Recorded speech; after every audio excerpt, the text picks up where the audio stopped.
Salut à tous, ici Frédéric Morel. Bienvenue sur ma chaîne dédiée à la science et aux découvertes scientifiques. Si vous êtes passionné par l'exploration de notre univers et les avancées scientifiques, pensez à vous abonner. Aujourd'hui, on plonge dans un sujet fascinant qui repousse les limites de notre compréhension. Allons-y. Bonjour à tous, dans cette vidéo, je vais vous parler d'une initiative fascinante qui regroupe 250 scientifiques, vulgarisateurs et citoyens. Ils se mobilisent pour alerter sur la manière dont les médias traitent l'information scientifique. Nous allons explorer ensemble les enjeux de cette problématique, les conséquences d'une mauvaise communication scientifique et les solutions proposées par ces experts. Restez avec moi pour découvrir comment nous pouvons tous contribuer à une meilleure diffusion de la science dans notre société. Il est malheureusement difficile de trier certaines informations dans un domaine sans une certaine compétence à leur sujet, et il est alors très facile, même pour un scientifique, d'être victime de l'effet Dunning-Kruger. Pour cette raison, un collectif d'ingénieurs, de médecins, de chercheurs et spécialistes de la vulgarisation en diverses disciplines scientifiques vient de publier une tribune pour dénoncer une dégradation du traitement de l'information scientifique dans les médias. Information vitale pour des choix de sociétés importants. Y en a marre. C'est sans aucun doute ce que se sont dit les membres d'un collectif d'ingénieurs, de médecins, de chercheurs et spécialistes de la vulgarisation en diverses disciplines scientifiques qui ont mis en ligne une tribune relayée par le journal L'Opinion il y a quelques jours. Ce collectif, du nom de NoFake-Science, compte 20 membres mais la tribune qui l'accompagne mentionne 230 signataires, une liste publique de scientifiques, journalistes et citoyens où l'on trouve même 2 prix Nobel de chimie français, à savoir Jean-Marie Land et Jean-Pierre Sauvage. Voici quelques extraits de cette tribune.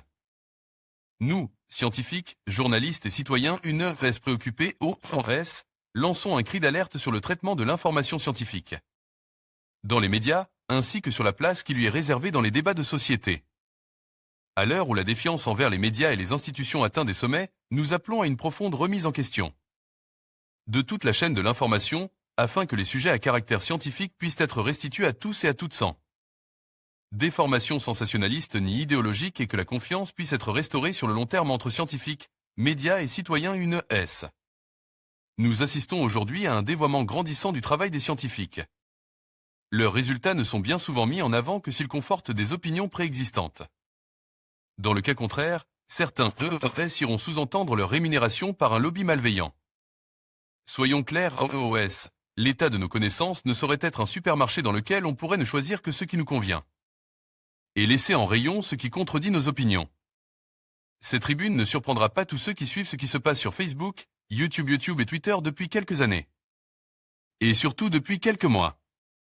Il y a une colère grandissante d'une partie des membres de la communauté scientifique qui voit les résultats clairs de consensus qu'elle a atteints sur plusieurs sujets importants pour la société, de l'énergie nucléaire au vaccin en passant par les OGM et le climat, de plus en plus complètement déformés et mis dans les médias avec des journalistes sans doute bien intentionnés, mais qui ne prennent pas avec le regard critique nécessaire l'idéologie et les incompétences de certaines ONG ou membres de la communauté scientifiques qui sont partis dans le décor, sans doute victimes du fameux effet Dunning-Kruger et de leurs bonnes intentions. Le fait que la tribune ait été publiée dans l'Opinion ne les surprendra pas non plus car il y a eu sur Twitter une levée de boucliers de membres de la communauté scientifique ou de vulgarisateurs zététiciens en sciences pour défendre sa journaliste, Emmanuelle Ducrot. Lorsqu'elle et sa collègue Géraldine Wassner, Europe 1, ont dit tout ce que ses membres pensaient du traitement du sujet du glyphosate par l'émission Envoyé spécial. Un écho à l'appel de Heidelberg? Certains auront sans doute beau jeu de dénoncer une manœuvre d'astroturfing ou un nouvel avatar d'une tentative de manipulation. De lobbies aussi peu respectables que ceux du tabac et de l'amiante lors du fameux appel de Heidelberg à l'occasion de la Conférence des Nations Unies sur l'environnement et le développement en 1992. Signe par environ 4000 scientifiques et universitaires, dont 72 prix Nobel, l'appel dénonçait est l'émergence d'une idéologie irrationnelle qui s'oppose au progrès scientifique et industriel et nuit au développement scientifique et social.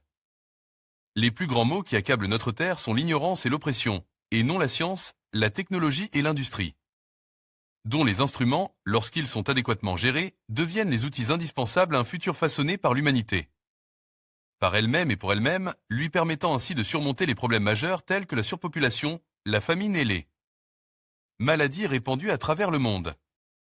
On a du mal à vraiment comprendre comment on pourrait tenir un tel raisonnement dans le cas du collectif No Fake Science. Bien que l'affaire de l'appel de Wedelberg soit plus complexe et moins rose qu'il n'y paraît du fait des liens entre certains d'eux. Ces initiateurs et les industries du tabac et de l'amiante, des années plus tard plusieurs des signataires ne regrettent pas de l'avoir. Signe mais préféreraient aujourd'hui une version amendée. Dans les deux cas, la pertinence du contenu, la compétence et la lucidité et l'intégrité des signataires qui ont volontairement signe la tribune et l'appel ne changent en rien, quelle que soit l'orientation de certaines des forces qui aident à en médiatiser le contenu. Il est vrai que certaines des affirmations exposées dans la tribune, qui ne prétend nullement faire le tour de la question des sujets, aborde mais donner des exemples de points précis sur lesquels il y a un véritable consensus de la communauté scientifique, on sent. Doute de quoi en révolter plus d'un, persuade d'être dans le camp du « bien » et d'avoir été correctement informé par les médias. Mais justement, tel est le problème. Les deux affirmations les plus difficiles à avaler concerneront sans doute celles sur le glyphosate et les OGM.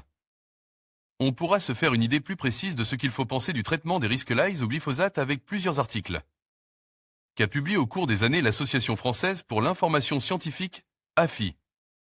Le glyphosate est-il cancérogène? Glyphosate sur France 2. Décryptage de 2 heures de désinformation en ce qui concerne les OGM, la question a de multiples aspects. Et ne se réduit pas seulement à celle du risque que leur consommation peut faire peser sur la santé. Mais comme Futura l'avait expliqué dans l'article consacré à la sortie en France du film Food Evolution, la question de la toxicité.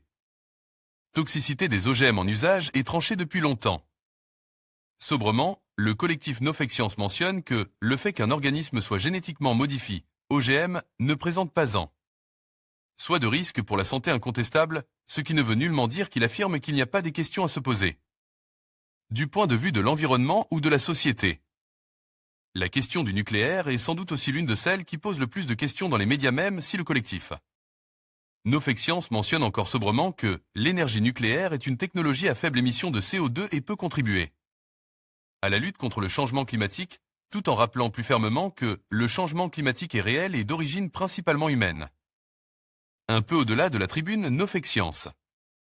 On trouve d'ailleurs parmi les signataires de la tribune François-Marie Bréon, qui est chercheur au laboratoire des sciences du climat et de l'environnement, et un ingénieur en génie atomique et sûreté nucléaire, Tristan Camin, membre du collectif No Fake Science, tous. Deux très actifs sur Twitter notamment pour remettre les pendules à l'heure en ce qui concerne le climato-scepticisme, par exemple.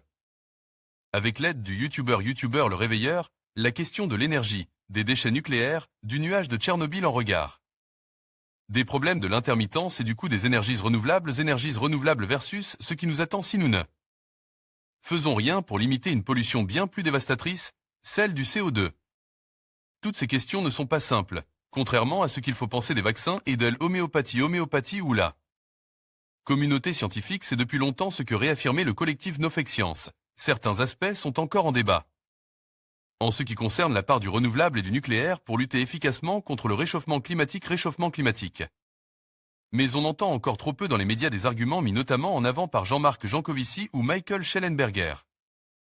Bref, en ce qui concerne la tribune du collectif No Fake Science, il était grand temps.